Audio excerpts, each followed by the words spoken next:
Jesus was born into this world. Not some other world, not a world different than this one, born into this world. He grew up in this world.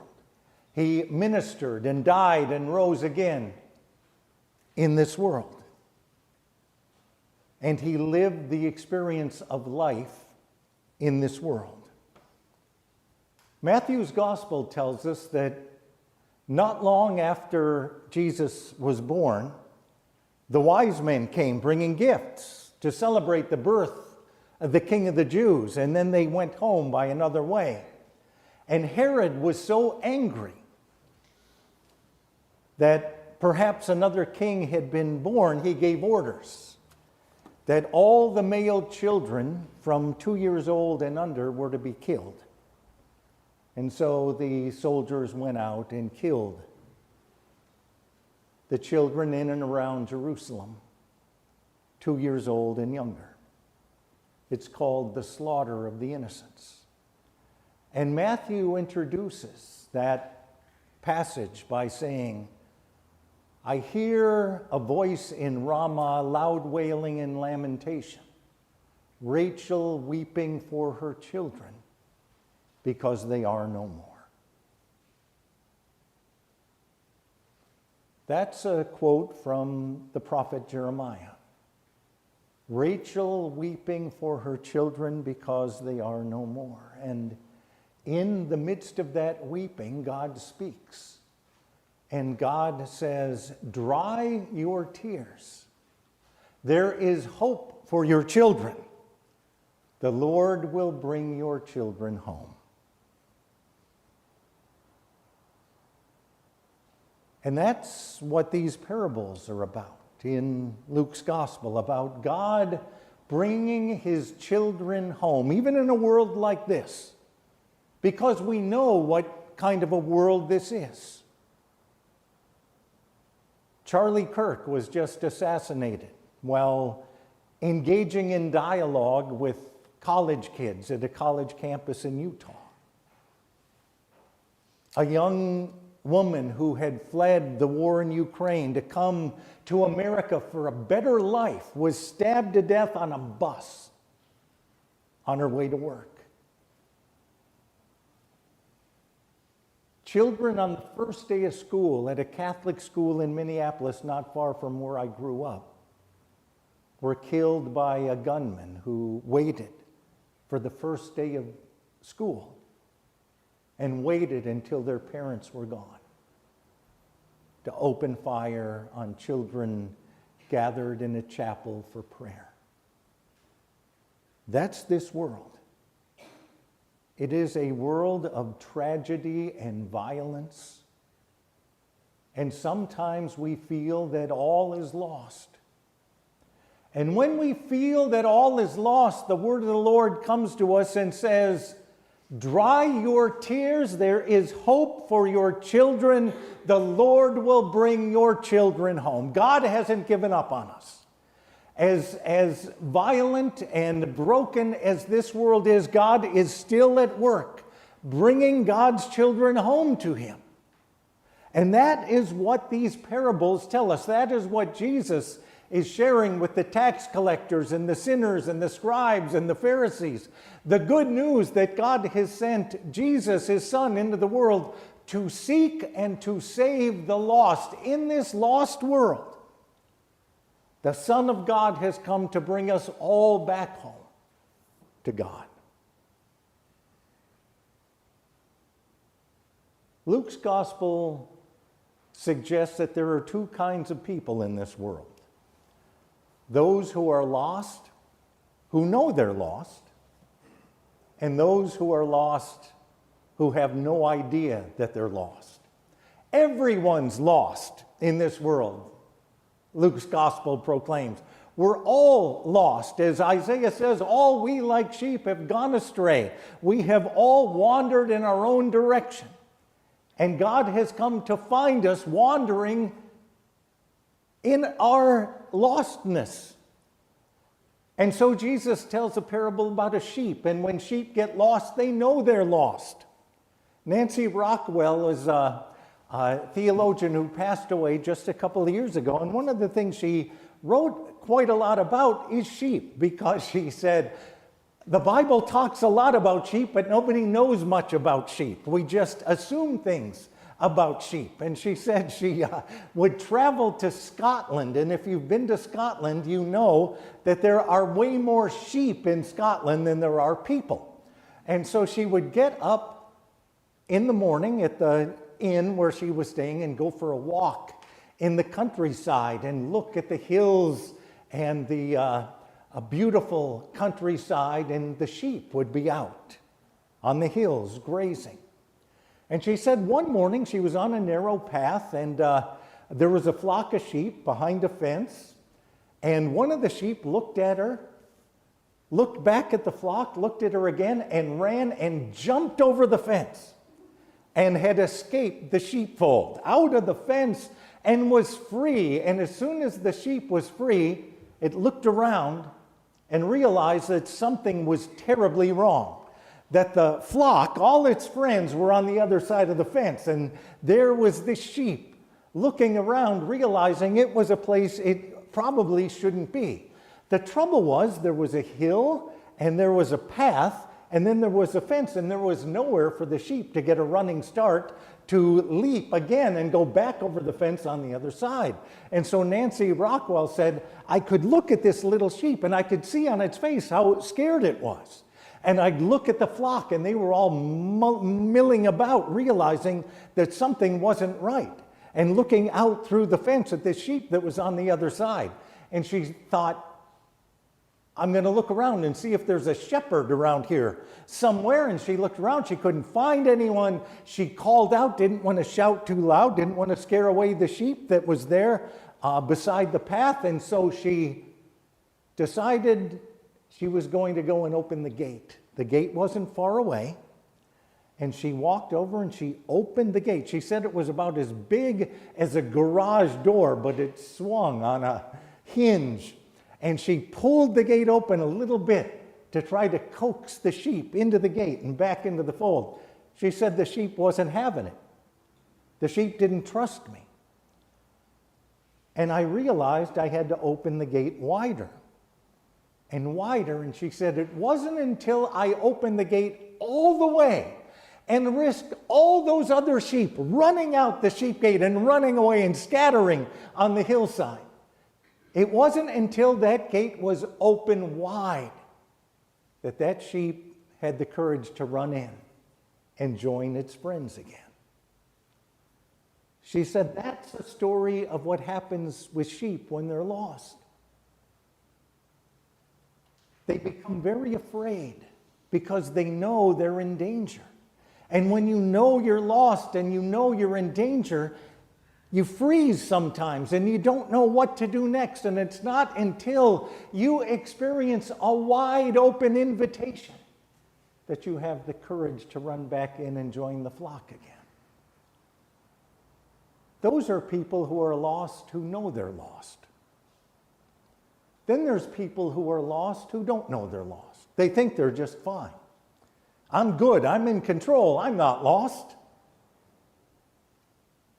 Phil Paxson, God bless him. He was one of those guys. He was convinced he wasn't lost.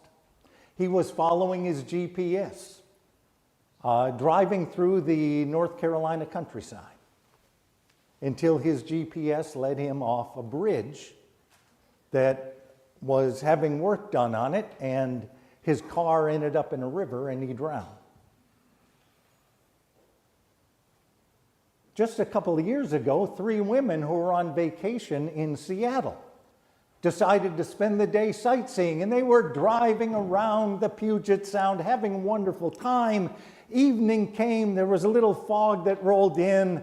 They turned on their GPS and they drove on their way back to the hotel until they drove down a boat ramp and into the Sound.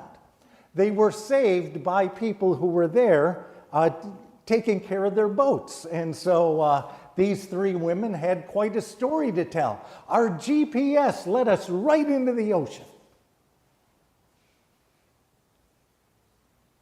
And all you need to do is go online and look up stories of people who followed their GPS. Not 2 weeks ago, a driver for DoorDash in Boston drove into a swamp, and his car was stuck in the swamp because he was following his GPS to get to a location that he didn't know where it was. They said he was very fortunate that his car didn't turn over in the swamp, because if it had, he would have lost his life. People who are lost who don't know they're lost. And they go on their way and they think everything is fine until they end up in the deep water or in the swamp or lost in the darkness. And Jesus has both of those types of people at the table with him.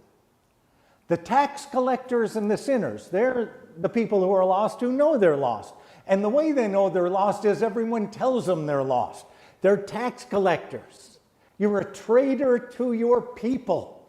You are a collaborator with the Romans, and everybody hates you. That's what you tell tax collectors in the ancient world. And sinners, everybody knows who you are. Everybody knows your reputation. Everybody knows you're not good enough. Everybody knows you're not worthy of love or compassion or caring because of what you've done with your life. And the tax collectors and sinners are there, drawing near to Jesus to hear him teach. But the Pharisees and the scribes are also there. The Pharisees and the scribes, of course, they have all the answers. And if they don't have the answers, they go and come up with the answer, because they're the ones with the authority, just like the GPS has the authority to lead you to a place where you do not want to be. And the Pharisees and the scribes use their authority and their limited understanding of Scripture to condemn the one that God had sent into the world to be the world's Redeemer. And they were convinced they were right. Those who are lost, who know they're lost, and those who are lost, who don't know they're lost, are both together at the table with Jesus. And he tells parables about each kind of person. A parable about a lost sheep who gets lost and knows it's lost. And people say, why would any good shepherd leave 99 sheep and go after one sheep that was lost? That's just bad economics. You don't do that. You give up on the one and you make sure that you preserve the 99. But think about it. Do you have a pet at home? And if your dog wanders away or your cat wanders away, aren't you going to go looking for it and searching for it? I see people put up signs on telephone poles in our neighborhood if their dog gets lost, and they go out in their cars and they're calling for their dog, and they open the door and they put out treats and they do everything they can think of to find their dog that wandered away. And it is out of love that the Good Shepherd seeks the one sheep who's wandered away. Whether it's good economics or not, it's what love does and what love demands. And the story of the woman with the lost coin.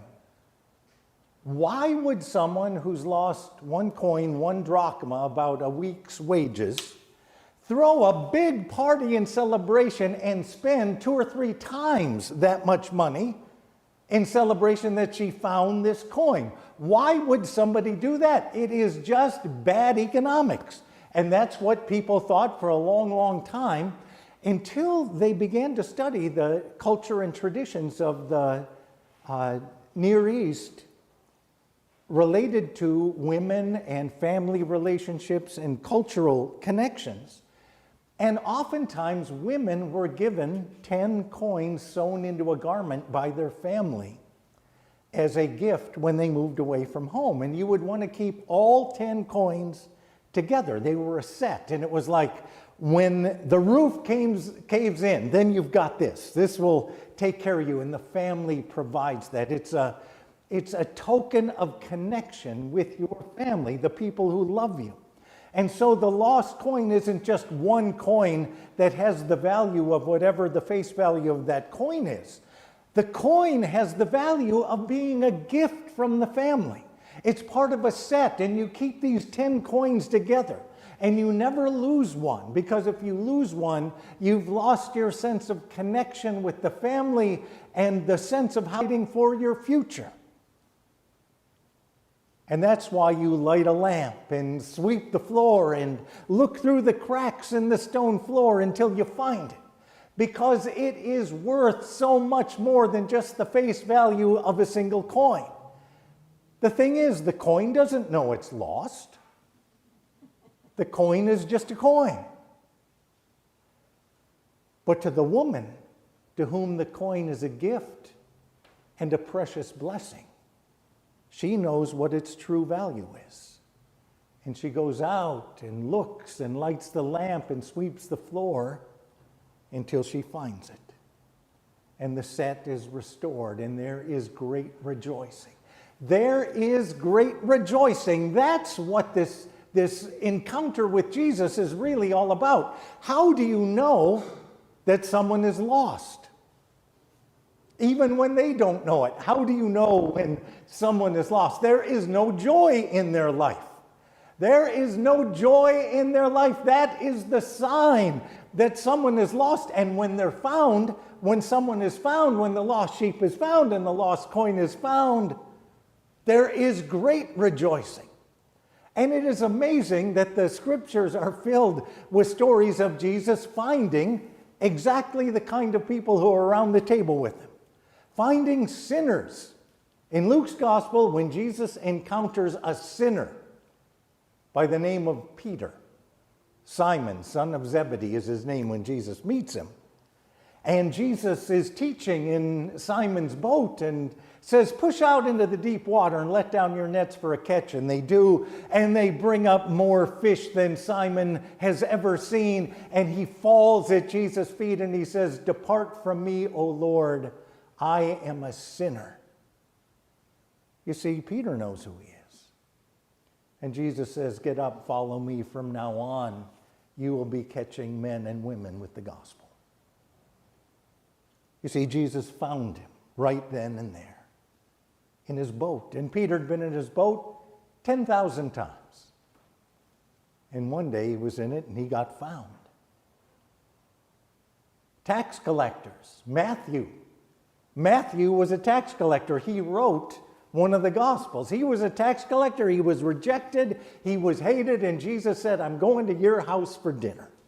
And Jesus went to Matthew's house. They sat down together at the table. And somehow in the midst of it, Matthew was found.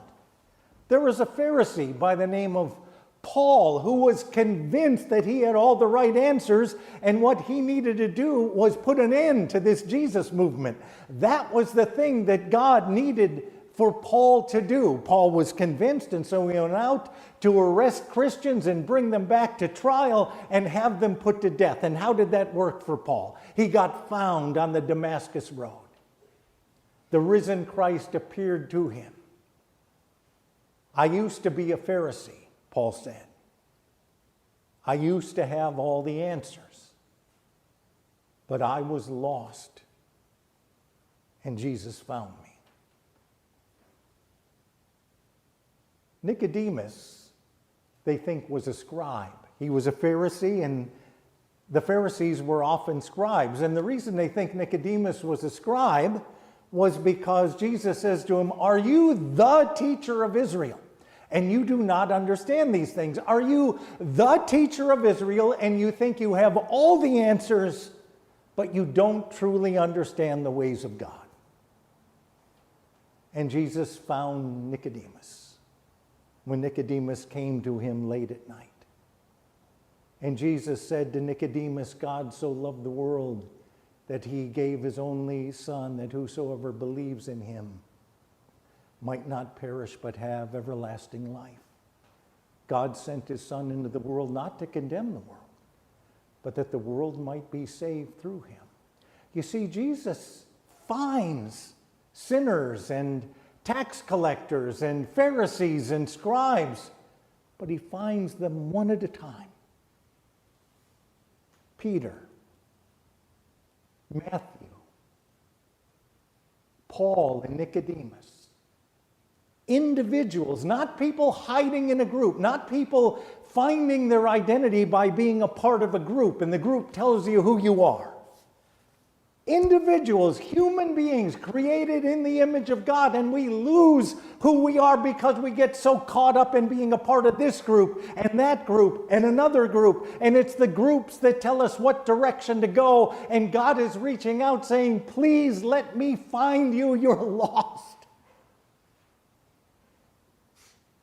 And he does find us. And when he finds us, there is great rejoicing. Great rejoicing. When he finds us, he rejoices. When he lifts us up, he rejoices. When he brings us back home, he rejoices. When he restores us into right relationship, he rejoices. When he calls all his friends and neighbors together for the great celebration, he rejoices. How do you know someone is lost? There is no joy in them. When you have been found, you know the joy of God and the hope of God. Dry your tears. There is hope for your children. The Lord will bring your children home. That is the promise of God. And it continues to happen. The trouble is we forget. You remember years ago there was a bumper sticker that a lot of people had. It said, I found it. But the bumper sticker should have really said, I have been found. It's not we who find it, it's God who finds us. And when God finds us, our life is changed. And we, in some way, know a deeper joy and a deeper truth than any group on this earth can bestow upon us. We find it being who we are as children of God when we are found just as we are as children of God. William Bosch is a priest who used to serve a diocese in New Jersey, wrote several books mostly on the stories of the faith, the stories of the heroes of the faith, the saints, trying to help people know that this is a faith that has been embraced and has empowered people for centuries, and from the very beginning of the church on into the present time. And he is still serving. He's 95 years old, and he lives in a retirement community, and he still serves in the retirement community. He walks around, he's got his vestments on, 95 years old, and he's still serving. And he serves with joy. And when he meets people with joy, he invites them to come and talk at the retirement home, or he'll write about them in one of his books. And now at 95, he invites folks to come to the retirement home to share their experience of joy, the joy of the Lord, because we have it and we forget. The world closes in on us, and things happen in this world, and we forget the joy of the Lord, but it belongs to us because we belong to him. And so he invites people to come and tell the story of how they have experienced the joy of the Lord. And so he invited Ruth, a woman, to come to the retirement home in New Jersey to tell her story of joy. And he said she has real joy. Not that sweet, saccharine, syrupy kind of joy that Christians think they're supposed to have.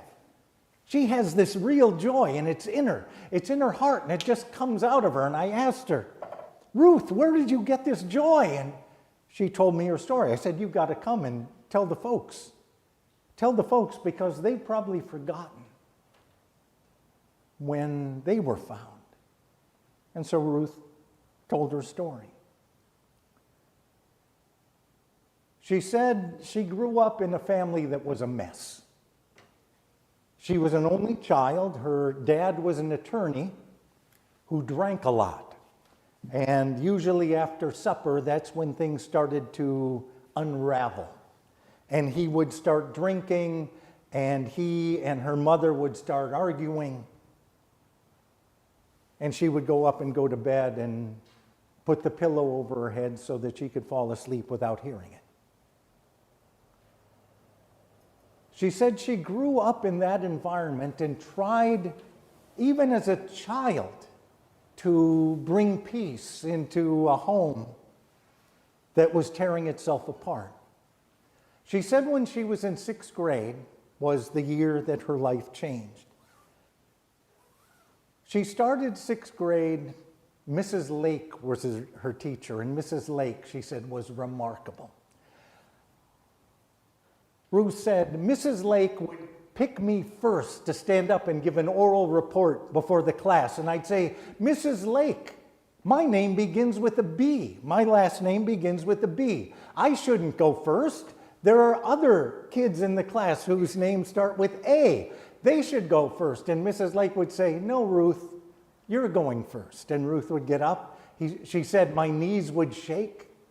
And I'd look at Mrs. Lake and she'd smile and give me encouragement. And I could do it.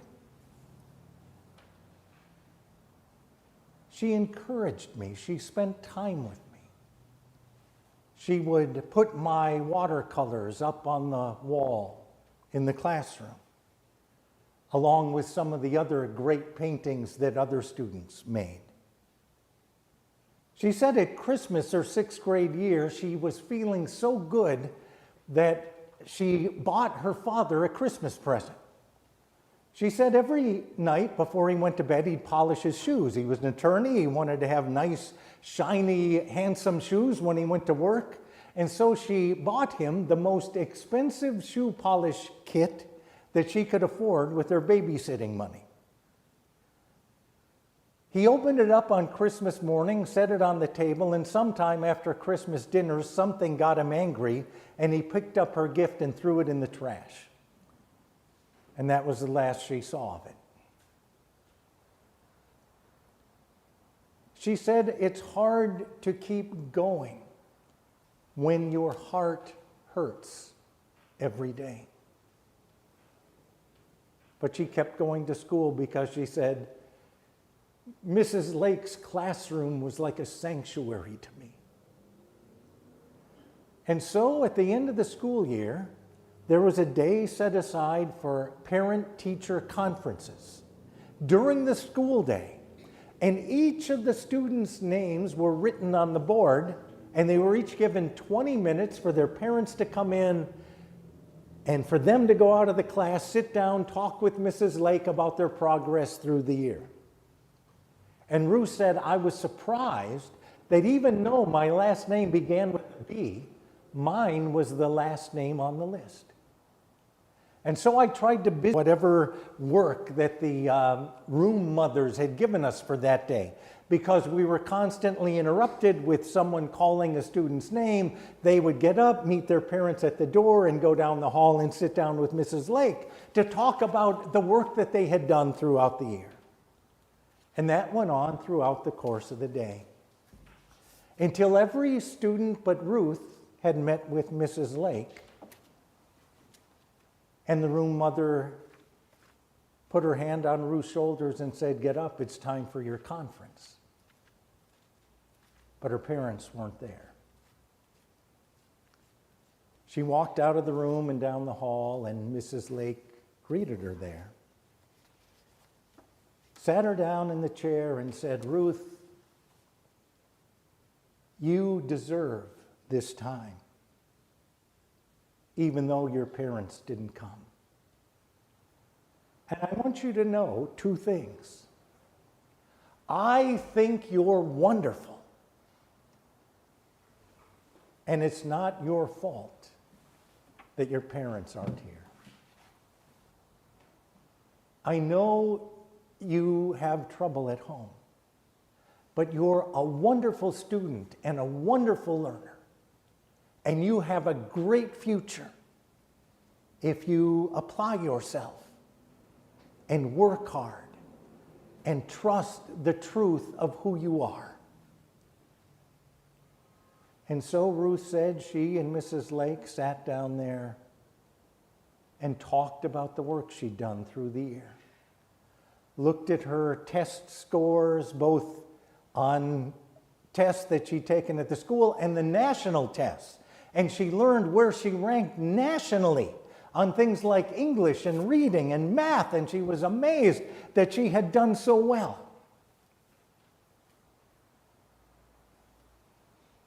And Mrs. Lake had kept some of her paintings and showed them to her and commented on how they expressed a great and vibrant joy that Ruth kept hidden most of the time. And Ruth said, when she said that, I thought, uh-oh, I think she's found me out. I think she knows that I come to school and I try to hide because I don't want anyone to know what's really going on in my life. But Ruth said, Mrs. Lake didn't find me out. In that moment, she found me. She found me and she said, you're wonderful. And you've got a great future. And there is joy in you, and you don't need to hide it. Mrs. Lake gave her a hug, sent her back into the classroom. She said, none of the other students asked her about what they talked about. They just said, why are you smiling? And she went home that day to the same old house, the same old troubles, the same old problems. But she was a different person. She had been found and lifted up and celebrated. And that joy has never left her. And every time she thinks about her 6th grade self and Mrs. Lake, all she can do is smile. The Lord finds us. In this troubled world where there is so much hurt and pain, He finds us. And He lifts us up. And He brings us home. And He restores us into right relationship. And it is joy, joy, joy, joy, joy. You are a part of the celebration. There is no need to hide anymore. The Lord, the Good Shepherd, has found you here. You belong to Him. So let Him carry you home. In the name of the Father, and of the Son, and of the Holy Spirit.